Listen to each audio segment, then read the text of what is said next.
नमस्कार, स्वागत आपका K24 न्यूज में। जैसे कि पिछले लगातार एक हफ्ते से सीमांत क्षेत्र डीडीहाट, जहां पिछले 25 सालों से बिशन सिंह चुफाल विधायक हैं, छठी पारी उनकी चल रही है इस वक्त। लेकिन डीडीहाट में स्वास्थ्य को लेकर कांग्रेस पार्टी के नेतृत्व में यहाँ पर लोग धरने पर बैठे हैं। हालांकि यहाँ पर व्यापार संघ के लोग भी आ गए हैं, काफी लोग आगे आकर घटनास्थल पर पहुंच रहे हैं। मेरे साथ इस वक्त बात करने के लिए कांग्रेस की प्रमुख मीडिया प्रभारी हैं गरिमा जी, और मुखर भी हैं। और गरिमा जी की बात करें तो बहुत वरिष्ठ नेता भी हैं। गरिमा जी, स्वागत आपका K24 न्यूज में। क्या कहना चाहेंगे? नमस्कार। गरिमा जी, क्या कहना चाहेंगे आप? डीडीहाट में आपके कुछ लोग धरने पर बैठे हैं और उनको पूरी तरह समर्थन नहीं मिल पा रहा है। जैसे कि खबर आप तक पहुंची, तो आप क्या संदेश देना चाहेंगे और अपने जो कार्यकर्ता हैं उनको मनोबल बढ़ाने के लिए क्या कहना चाहेंगे आप K24 न्यूज के माध्यम से? मैं बहुत बधाई देना चाहती हूँ अपने कांग्रेस के कर्मठ युवा कार्यकर्ताओं को, जिन्होंने माताओं बहनों की इस दिक्कत परेशानी को समझा और संवेदनशीलता के साथ उन्होंने उसका परिचय दिया है, संवेदनशीलता का, और प्रमुखता के साथ क्षेत्र में उसको उठा रहे हैं। पिछले 6-7 दिनों से धरनारत हैं। ऐसे में मेरे पास शब्दों की कमी है। मैं निशब्द हूँ वहाँ के जनप्रतिनिधि के प्रति। मैंने उनका पूरा बायोडेटा देखा और बायोडेटा काफी सारे पदों से अलंकृत है, सुशोभित है। उसके बावजूद भी अगर इतने सालों की अपनी 40-45 साल की राजनीति के बाद वो डीडीहाट की जनता के लिए कुछ स्वास्थ्य की सुविधाएं नहीं उपलब्ध करा पाए हैं, तो उससे पता चलता है कि उनकी प्रशासनिक क्षमता कितनी जर्जर स्थिति में है। और मुझे तो लगता है चुफाल जी को कहीं अब चुल्लू भर पानी ढूंढना चाहिए अपने लिए। और उनके लिए मेरे पास कोई शब्द नहीं है। मैं शॉक हूँ एक ऐसे विधायक को देखकर। अंत्योदय की बात करती है भाजपा, अंतिम छोर के व्यक्ति तक लाभ पहुंचाने की या सरकारी योजनाएं पहुंचाने की बात करती है भाजपा। लानत है इनके भाषणों पर, इनके जुमलों पर, इनके तमाम वादों पर। जो डीडीहाट जैसे आप सोचिए दूरस्थ ग्रामीण इलाके में माताओं बहनों की आज जो हालत है, मेरी रूह कांपती है सोचकर कि कोई इमरजेंसी में वो कहाँ जाती होंगी, वो किससे कह पाती होंगी। ना एक्सरे मशीन है, ना अल्ट्रासाउंड मशीन है, और पिथौरागढ़ रेफर किया जाता है तो पिथौरागढ़ का आज के समाचार पत्रों में ये जानकारी मिली है कि एक मुन्ना भाई बैठा हुआ है डॉक्टर बन के पिथौरागढ़ में। तो यानी कि महिलाओं का जीवन तो कहीं भी सुरक्षित नहीं है। एक तरफ कुआं है, दूसरी तरफ खाई है। एक रेफर सेंटर बनकर रह गया है डीडीहाट का सामुदायिक केंद्र, और जर्जर अवस्था में है। नया भवन बनाए जाने की जरूरत है, रिक्त पदों को भरे जाने की जरूरत है। और चुफाल जी के लिए तो बहुत ही शर्मनाक है। मुझे समझ नहीं आता वो अपनी जनता का सामना कैसे कर पाते हैं, रात को चैन से सो भी कैसे पाते हैं। कि मैं इतने सालों से राजनीति यहाँ कर रहा हूँ और मैं इतने बार की मेरी सरकार हो गई, 7-8 मैंने मुख्यमंत्री दे दिए प्रदेश को, लेकिन एक भी मुख्यमंत्री से नहीं बनी क्या इनकी? मैं आपको रोक रहा हूँ। ये तो सीमांत क्षेत्र है। सबसे बड़ी बात है, ये सिर्फ ना चुफाल जी बल्कि मुख्यमंत्री पुष्कर सिंह धामी भी इसी क्षेत्र से आते हैं।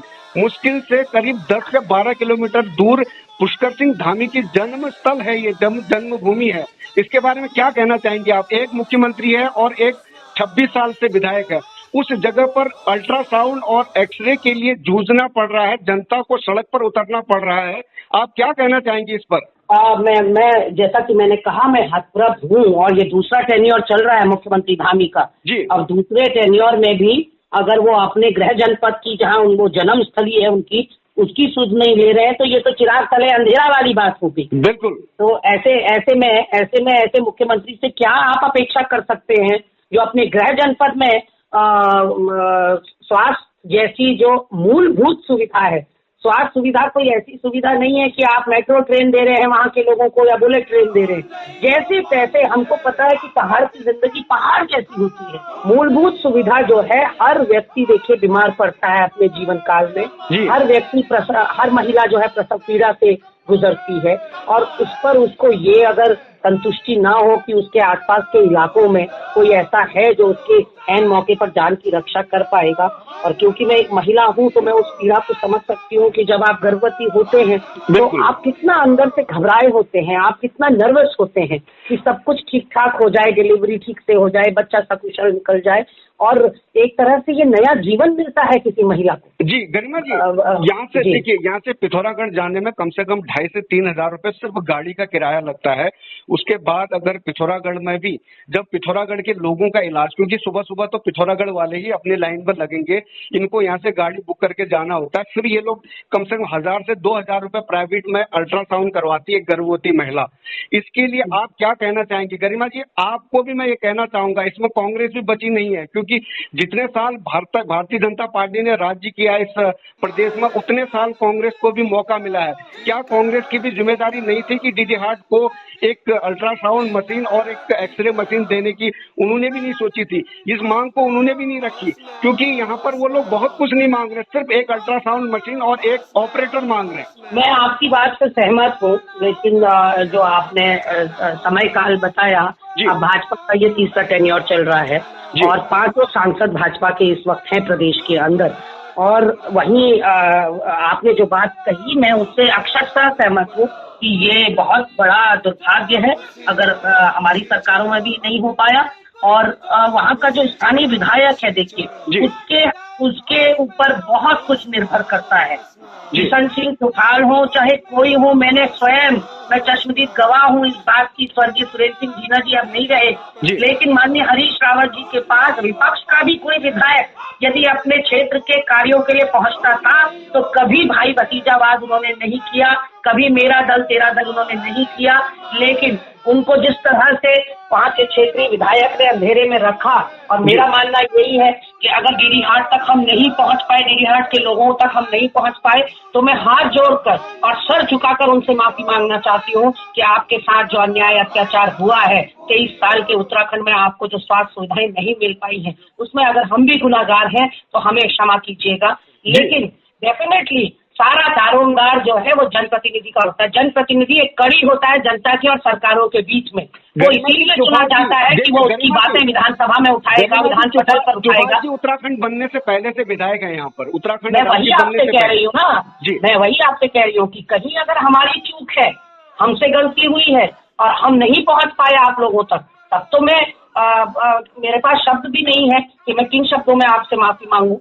लेकिन चौपाल जी क्योंकि आपके द्वारा चुने गए जनप्रतिनिधि हैं, और ये भूल तो देखिए, मैं बड़े बोल जरूर बोल रही हूँ, जनता मुझे माफ करे डीडी हार्ट की, लेकिन ये भूल तो जनता की भी है एक तरह से। आप देखें तो आप साल दर साल एक निकम्मे विधायक को चुनते चले गए और फिर आप रोना रोते रहे। स्वास्थ्य सुविधाएं नहीं है, शिक्षा सुविधाएं नहीं है, सड़क नहीं है, जंगली जानवरों से निजात नहीं है, तो आप ऐसे जनप्रतिनिधि को चुन क्यों रहे हैं? जी बिल्कुल, तो आपके ये सुविधाएं नहीं जुटा पा रहा है। बड़ा सवाल है। लेकिन आपका एक सिपाही राजेंद्र बोरा वहाँ पर डटे हुए हैं, काफी लोगों को जोड़ने का प्रयास कर रहे हैं। उनका ये कहना है कि हम राजनीतिक से उठकर हम इस मुद्दे को लेते हैं, क्योंकि ये स्वास्थ्य से रिलेटेड है, ये महिलाओं के लिए है, ये बुजुर्गों के लिए है।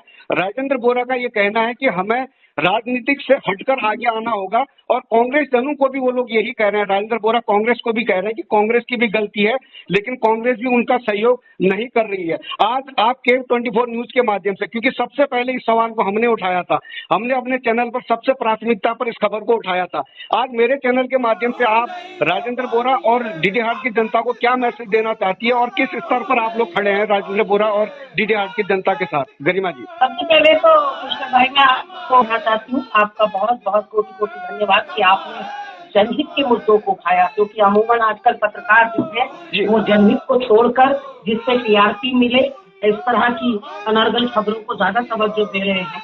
लेकिन ये जो मूलभूत आपने जनता की समस्याएं उठाने का बीड़ा उठाया है, उसके लिए आप बधाई के पात्र हैं।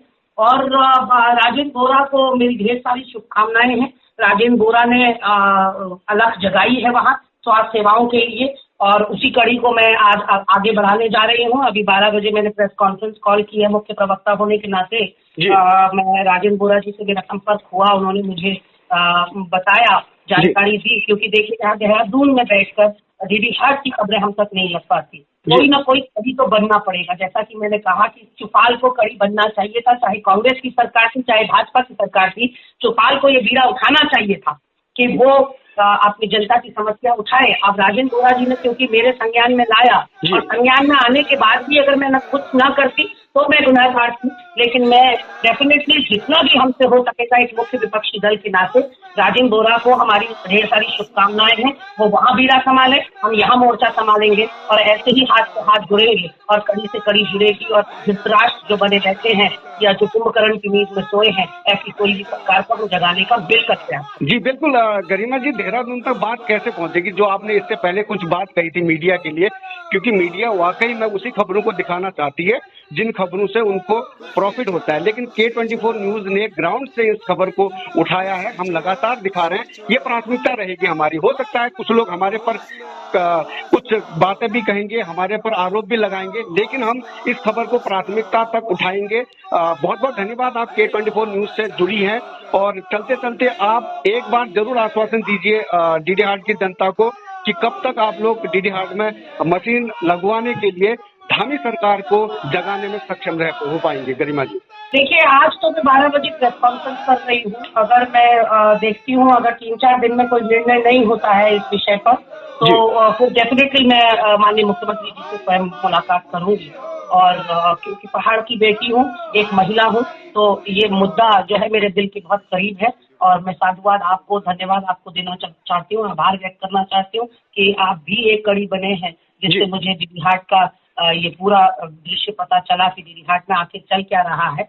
और मेरा ससुराल भी वहीं है गंगोली हाट में, इसलिए भी मेरी जिम्मेदारी दोहरी बढ़ जाती है कि मैं अपने लोगों के लिए प्रयासरत रहूं। और मैं आपको लिखित तो नहीं लेकिन मौखिक ये जरूर भरोसा दिला सकती हूँ कि मैं कोई कसर नहीं छोड़ूंगी। जी बहुत बहुत धन्यवाद गरिमा जी K24 न्यूज से जुड़ने के लिए। मैं आपको सिर्फ ये अपील करने आया हूँ कि अगर अभी तक आपने K24 news and entertainment channel को सब्सक्राइब नहीं किया तो प्लीज कर लीजिए।